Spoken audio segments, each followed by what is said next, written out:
Hi, I'm Sierra Michelle. My name is Sophia Wong. My name is Marlon Washington II. My name's Bridget Phillips. I'm Danny Ritz. I am a sophomore here at Stanford studying communications and theater. I study human biology here at Stanford, but I'm also pursuing my master's degree in community health and prevention research. I'm a freshman. I'm a frosh. I'm a senior studying English. I play Mark Antony. And I'm playing Portia. And I play Caesar. I'll be playing Brutus. And I'm in the ensemble for Julius Caesar.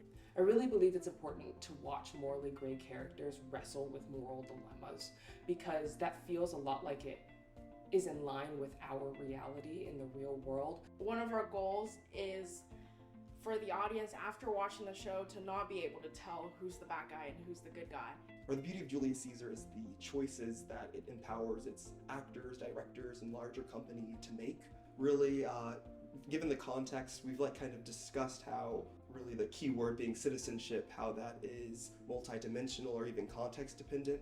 And I think as a cast, what we're hoping to do is present something that allows for conversation rather than issues answers. I kind of look at this through the lens of playing Caesar. Caesar's definitely somebody who is really sort of consumed by power. And I think from day one, what I've been interested in is the way that people act in relation to power and the way it consumes. It's been really interesting to kind of physically embody and to see in all these sorts of different ways.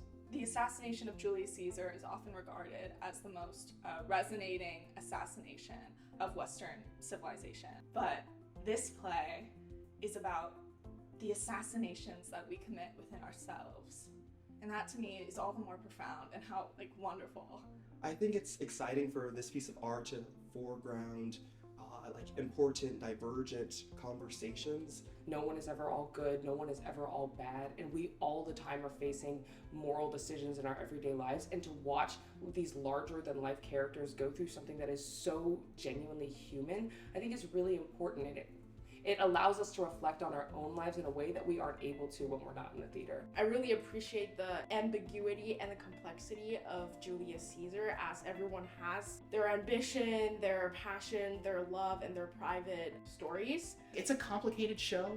I think we live in a world where, to me, seems like it was built on the principle that two things can be true at once. This is a play that is sort of driven by that complexity. These conflicting answers of what is truly the right thing to do in this situation? How do you take back power? How do you create a better world? Those are the things that I want people to be thinking about when they leave the show. How you can function as a citizen within the university and what you'd be willing to do in order to gain what you believe to be some semblance of freedom. It's inspiring and a privilege to be a part of a show that can maybe change one's experience of Shakespeare and classical text, or even help define concepts such as civic duty or democracy. And it's really been a contribution to my own education and the education of the cast as a whole.